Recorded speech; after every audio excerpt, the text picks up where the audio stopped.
മാനസമൈനെ വരൂ മധുരം നുള്ളി തരൂ അരുമ പൂവാടിയിൽ.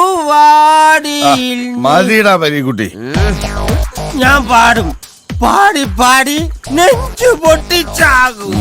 പെണ്ണ് പറ്റിക്കാത്ത ഏതെങ്കിലും കാമുകന്മാർ ഈ ലോകത്തുണ്ടോ? ഉണ്ടെങ്കിൽ പറ. നിനക്കറിയോ, എന്റെ അമ്മുവിന്റെ അച്ഛൻ പറഞ്ഞു പെട്ടി നിറയെ കാശുള്ളവരെ അമ്മുവിനെ കെട്ടിച്ചു തരുമെന്ന്. ആ വാശിക്ക് ഒരു വലിയ പെട്ടിയും പണിയായതെടുത്തോണ്ട് നാട് വിട്ടവനാ ഞാൻ. കാശുണ്ടാക്കാൻ ഈ പഞ്ചാബികള് താടിയും മുടിയും നീട്ടി വളർത്തുന്നത് കണ്ടിട്ടാ ബാർബർ പണിക്ക് ഇങ്ങോട്ട് വണ്ടി കയറി. ഇവിടെ വന്നപ്പോഴാ മനസ്സിലായത് ജന്മം ചെയ്ത ഇവന്മാര് താടിയും മുടിയും വടിക്കില്ലാന്ന്. പട്ടിണിയും പരുവട്ടായി തിരിച്ച് നാട്ടിൽ ചെന്നപ്പോ ആ ഗ്യാപ്പിൽ അമ്മ വേറൊരുത്തനെ കെട്ടി. അങ്ങനെ അമ്മുവുമായിട്ടുള്ള ജീവിതം പൊട്ടി. ഇവിടെ ഇപ്പൊ പൊട്ടിയ ടയർ ഒട്ടിച്ച് കഴിയുന്നു. പഞ്ചറകട നീ എന്തിനാ തലൂത്തിയിരിക്കുന്ന? അവിടെ ഇരിക്കേ. എപ്പോഴും വീഴാറില്ല. ഇതൊക്കെ സർവ്വസാധാരണമാണ്. നീ മിണ്ടരുത്. നീ മിണ്ടാറാവുമ്പോ ഞാൻ പറയും. ഓക്കെ? ഇവനുണ്ടല്ലോ ഈ കാർത്തികേയൻ, 6 കൊല്ലം മുമ്പ് നാട്ടിലെന്തോ കിടുമണി ഒപ്പിച്ച് ഇവിടെ വന്നതാ. കൊടീശ്വരൻ. അരിപ്പ പോലത്തെ ഒരു ജട്ടിയും ഒരു പിഞ്ഞിയ കൈലി. അതായിരുന്നു പുള്ളിക്കാരന്റെ അന്നത്തെ സമ്പാദ്യം. അന്നത്തെ അരിപ്പയുടെ അവസ്ഥ കണ്ട് ഈ എരപ്പയെ മല്ലു സിംഗ് കൂടെ നിർത്തിയതാ. പപ്പനെ പോലെ തന്നെ മല്ലുവിന്റെ വലങ്കയായിരുന്നു ഇവനും. എന്നിട്ട് ഈ തെണ്ടി കാണിച്ചത് എന്താന്നറിയോ? മല്ലുവിന്റെ മൂത്ത പെങ്ങളെ കേറി അങ്ങ് പ്രണയിച്ചു. മല്ലുവിനെ സ്പോട്ടി ചവിട്ടി എടുത്ത് വെളിയിൽ കളഞ്ഞു. മോനെ എന്നെ നോക്കി, ഞാൻ നല്ല ഗ്ലാമർ അല്ലേടാ? എനിക്ക് എന്താടാ ഒരു കുറവ്? അന്ന് ഇച്ചിരി കറുത്തായിരുന്നു. അത് തെറ്റാണോ? ആ ഒറ്റ കാരണം കൊണ്ട് ആ മല്ലുത്തണ്ടി അവന്റെ വെളുത്ത പെങ്ങളെ എനിക്ക് തരാണ്ടിരുന്നത്.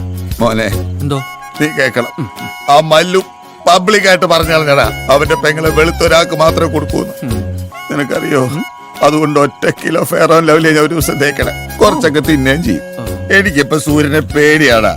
അതുകൊണ്ട് മാത്രാ ഞാൻ ഈ സാധനം ചുമന്നുകൊണ്ട് നടക്കണം.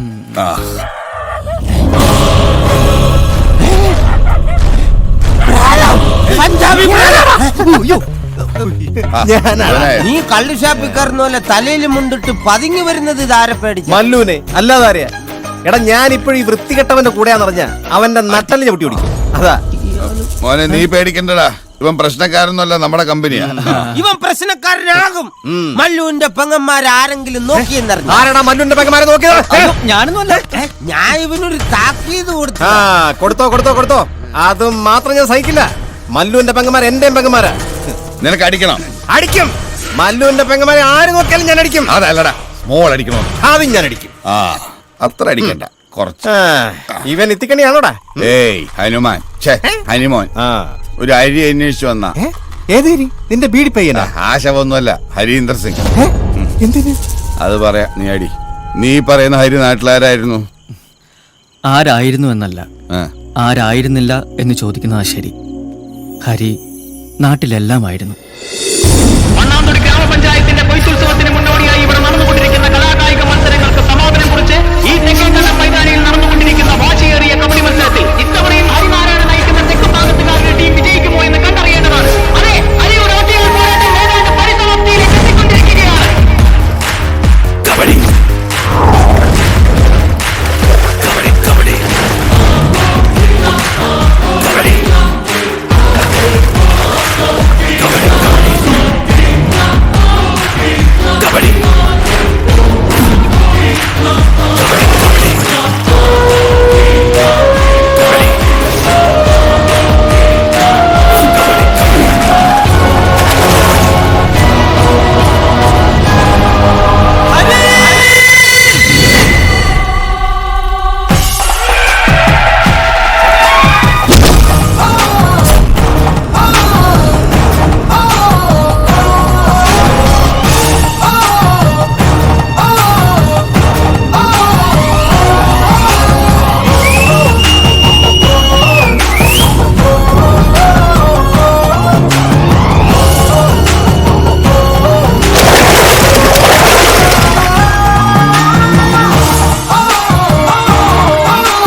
എങ്ങനെയുണ്ട് കണ്ടക്കുര കാര്യങ്ങള് ഉഷാറല്ലേ? അത് പിന്നെ പറയാനുണ്ട വല്യമ്പ്ര. വല്യമ്പാട്ട കൊയ്ത്ത് എന്നാ മോശമായിട്ടുള്ളേ. ആ കൊച്ചമ്പ്രാൻ എത്തിയില്ലല്ലോ. അവൻ ഇപ്പൊ വരാനോ? നെല്ല് മുഴുങ്ങി കുത്തി അരിയാക്കി അടുപ്പത്ത് ചോറ് തിളയ്ക്കുമ്പോ വരും ഞെളിഞ്ഞിരുന്ന് ഉണ്ണാൻ. അതാവുമ്പോ മേലനങ്ങണ്ടല്ലോ. ഈ വല്യമ്പ്രാനും കൊച്ചമ്പ്രാനും ചേരൂലല്ല, കീരും പാമ്പും പോലെയാണ്. എന്താണേലും കൊച്ചമ്പ്ര ഉണ്ടെങ്കിലേ കൊയ്ത്തൊന്ന് കൊഴുക്കുള്ളൂ. ഇനിയിപ്പോ സമയം തെറ്റിക്കണ്ട, നമുക്കൊക്കെ തുടങ്ങാം.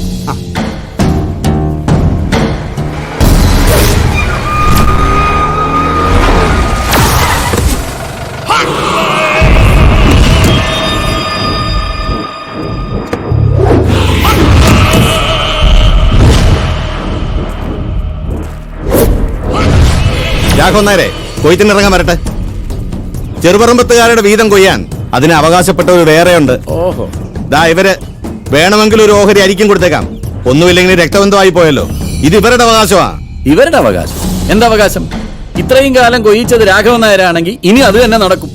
ഈ പാടത്തെ വിത്തിറക്കിയത് ഞാനാ, അത് കൊയ്യിക്കാനും എനിക്കറിയാം. ഇത്രയും കാലം വിത്തിറക്കേണ്ട കഥയൊന്നും താൻ പറയണ്ട. ഹരിയുടെ തണ്ട, അതായത് എന്റെ അനിയൻ വെളിവില്ലാതെ മരണക്കിടക്കെ കിടന്നപ്പോ തനിക്കെഴുതി തന്ന പവർ ഓഫ് അറ്റോർണിയുടെ ഒറ്റ ബലത്തിലാ ഈ കാണുന്ന മുതലൊക്കെ ഇത്രയും നാളും പിടുങ്ങി വെച്ച് അനുഭവിച്ചത്. ഇനി മതി, കാലം മാറിപ്പോയി രാഘവൻ നായരെ. പിള്ളേരൊക്കെ ഒരുപാടങ്ങ് വളർന്നു. ദാ കണ്ടോ, യുവമാരും മതം പൊട്ടിയാ നിക്കണേ. ആണോ? എന്റെ ഗോവിന്ദ മാമേ, ഈ മതം പൊട്ടി നിക്കണ ആനയും കൊണ്ടാണോ കൊയ്ത്ത് കാണാൻ വന്നേക്കണേ? അല്ലെന്നാണ് വശാനെ, ഈ പിടിയാനയ്ക്ക് മതം പൊട്ടുവോ? അത് പിന്നെ ഈ മതം പൊട്ടാനുള്ളതാണല്ലോ. ഇത് പക്ഷെ കുരു പൊട്ടിയതാ. അച്ഛന് വേറെ പണിയൊന്നുമില്ലേ? ഇതൊക്കെ കൊരക്കുള്ളൂ, കടിക്കില്ല. അച്ഛൻ അതങ്ങോട്ട് മൂപ്പന് കൊടുക്ക, സമയം തെറ്റിക്കണ്ട.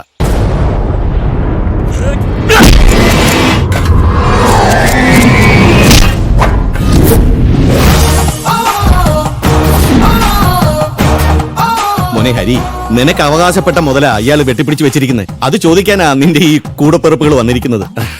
അറിയാലോ, ഒറ്റ ചോരയാ നിങ്ങള്. അറിയാം, പക്ഷെ അവന്മാർ ഈ ചെറ്റ പൊക്കാനും അതിരുമാന്താനായിട്ട് പെറപ്പേട് കാണിക്കുമ്പോഴേ ഞാനതങ്ങ് മറക്കുന്നത്.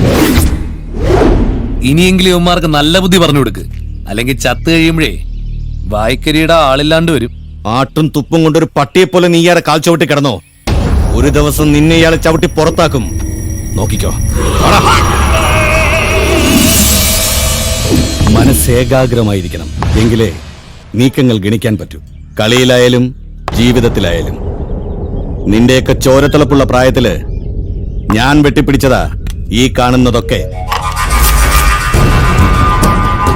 ഇപ്പൊ പലതും കാണുമ്പോ നോക്കി നിൽക്കാനേ പറ്റുന്നുള്ളൂ. അച്ഛൻ എന്താ ഉദ്ദേശിക്കുന്നത്? വല്യമ്പാട്ടെ രാഘവൻ നായർ വെട്ടിപ്പിടിച്ചു വെച്ചിരിക്കുന്നത് 1-2 ഏക്കറല്ല, 100 ചില്ലുവാനും ഏക്കറാ. മറ്റു വസ്തുവകകൾ വേറെ. നേരെ വാ നേരെ പോന്ന് പറഞ്ഞിരുന്ന നിനക്കൊന്നും ഒരു തുണ്ട് ഭൂമി പോലും കിട്ടില്ല. ആകെ അതിന് അവകാശം ആ ഹരിക്ക് മാത്രമേ ഉള്ളൂ. ആ ഭൂമി നിനക്കൊക്കെ വീതിച്ചെടുക്കാം. അതിന് കളി ഒന്നേ ഉള്ളൂ, തീർക്കണം രണ്ടിനെയും, അമ്മാവനെയും മരുമകനെയും. എന്നിട്ട് കർമ്മം ചെയ്യേ, ആത്മശാന്തിക്ക്. അതിനുള്ള അവകാശമുണ്ട്. അനന്തരാവകാശികളല്ലേ. രക്തബന്ധമാവുമ്പോ ചിലപ്പോ കൈവിറയ്ക്കും. ഈ കൈ വിറച്ചിട്ടില്ല. ഹരിയുടെ തന്തയെ, എന്റെ സ്വന്തം കൂടപ്പിറപ്പിനെ ഈ കൈ കൊണ്ട് തീർത്തു കളഞ്ഞപ്പോ പോലും. പക്ഷേ അന്നൊരബദ്ധം പറ്റി, ഹരിയെ ബാക്കി വെച്ചത്. ഇന്ന് ഞാനതിൽ പശ്ചാത്തപിക്കുക. ആ വിഷമം ഇനി അച്ഛന് വേണ്ട, തീർത്തോളാം രണ്ടിനെയും.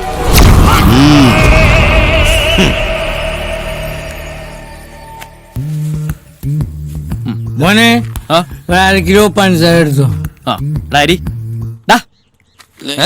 അര കിലോ പഞ്ചസാര എടുത്തു കൊടുക്കും. എങ്ങനെ? 1/2 കിലോ പഞ്ചസാര എടുത്തു കൊടുക്കാൻ. 1/2 കിലോ പഞ്ചസാര.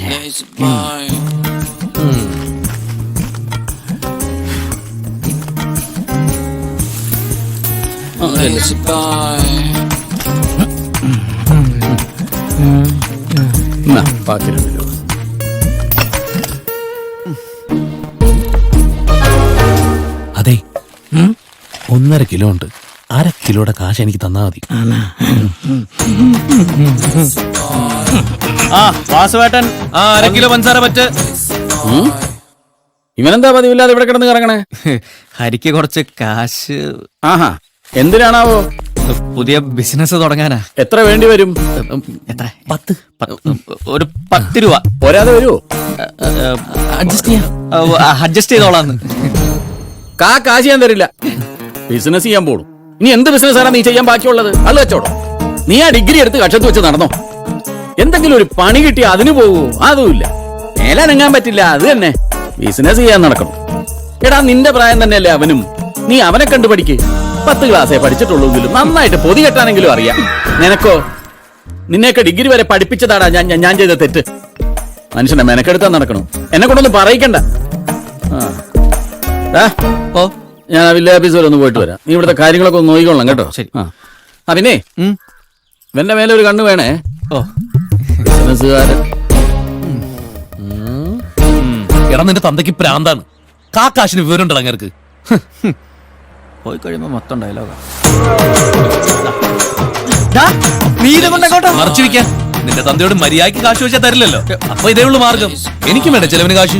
അച്ഛൻ പിടിക്കൂട്ടോ. വേണ്ടേ, ഞാൻ തന്നെ പിടിച്ചോളാം.